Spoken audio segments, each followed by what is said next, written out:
Hindenburg report जब आई थी और उसके बाद अडानी जी के शेयर बिल्कुल गिरने लगे थे, अडानी जी के ऊपर क्वेश्चन मार्क होने लगा था, फ्रांस वगैरह में कई सारी जो इनके पार्टनर कंपनियां हैं उन्होंने इनसे रिश्ता तोड़ लिया था और सारा तमाशा चल रहा था और अडानी जी को बचाने में पूरी सरकार और पूरी भारतीय जनता पार्टी लगी हुई थी। तो इसमें एक तीसरा खेल भी हो रहा था, जिस तीसरे खेल के बारे में अभी तक हमें कोई खबर नहीं थी। यह रिपोर्ट बताती है उस खबर के बारे में। तीसरा खेल यह है कि इजराइल का प्रधानमंत्री नेतन्याहू, इजराइल की जो स्पाई एजेंसी है दुनिया भर में बदनाम मोसाद, उसके थ्रू राहुल गांधी, सैम पित्रोदा और दूसरे लोगों का फोन और बाकी रिकॉर्ड हैक करा रहा था ताकि हिंडनबर्ग मामले पर कवर फायर दिया जा सके, अडानी को उसको बचाया जा सके। ये लोग जो प्लानिंग कर रहे हैं वो पहले से ही पता चल सके।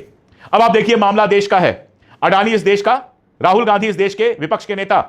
हिंडनबर्ग की रिपोर्ट आती है तो इजराइल के प्रधानमंत्री का उससे क्या लेना देना है, मोसाद का उससे क्या लेना देना है, जरा सोचिए। और जब सोचेंगे तो आपके दिमाग में तुरंत आएगा, अगर आप इंटरनेशनल और नेशनल न्यूज़ फॉलो करते हैं, अगर आप हमारे जैसे चैनल देखते हैं तो तुरंत आपके दिमाग में आएगा कि वही वक्त था जब हाइफा पोर्ट को लेकर अडानी के साथ इजराइल की एक बड़ी डील हुई थी। बहुत बड़ी डील हुई थी हाइफा पोर्ट और मुंद्रा पोर्ट के बीच, जो सारा सामान लाने जाने का है उसको लेकर। उस डील में जाहिर तौर पर करोड़ों इधर से उधर हुए होंगे और उस डील की चिंता में ही या तो यहां से ही इजराइल को कहा गया होगा कि मोसाद यह काम करे, और या फिर अपने आप नेतन्याहू ने यह काम किया। तो अगर नेतन्याहू मोसाद की मदद से राहुल गांधी और सैम पित्रोदा के फोन ट्रैक करवा सकता है तो क्या कल वो प्रधानमंत्री मोदी और अमित शाह के फोन ट्रैक नहीं करवा सकता है? इस सवाल पर जरा सा सोचिएगा। आपको याद होगा पेगासस का मामला अगले महीने फिर कोर्ट में आने वाला है, जब इस देश के कई सारे बड़े पत्रकारों और नेताओं के फोन हैक करने की सूचना आई थी। अमेरिका में भी पेगासस के खिलाफ केस चला और पेगासस को दोषी पाया गया। पेगासस भी इजराइल का ही सॉफ्टवेयर है और उस सॉफ्टवेयर को भारत में सिर्फ और सिर्फ भारत सरकार खरीद सकती है। कोई प्राइवेट इंडिविजुअल कितना भी पैसा दे पेगासस नहीं खरीद सकता है। और पेगासस से यह सामने आया था कि राहुल गांधी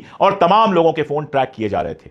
इसका मतलब क्या है? क्या भारत सरकार इजराइल की मदद से विपक्ष के नेताओं के फोन ट्रैक करा रही है? यह क्वेश्चन मार्क है बहुत बड़ा, जिसका जवाब मिलना चाहिए। और अगर ऐसा नहीं है, भारत सरकार नहीं करा रही है और नेतन्याहू ने हमारे देश में विपक्ष के नेता का फोन ट्रैक किया है, तो क्या इजराइल से भारत सरकार को सवाल नहीं पूछना चाहिए कि आप भारत के एक महत्वपूर्ण नेता का फोन कैसे ट्रैक कर सकते हैं? और मैं अपना सवाल फिर दोहरा दूं कि अगर वो राहुल गांधी का फोन ट्रैक कर सकते हैं आज, तो कल वो हमारे प्रधानमंत्री का फोन भी ट्रैक कर सकते हैं, हमारे जनरल्स जो हैं आर्मी के, उनका फोन भी ट्रैक कर सकते हैं।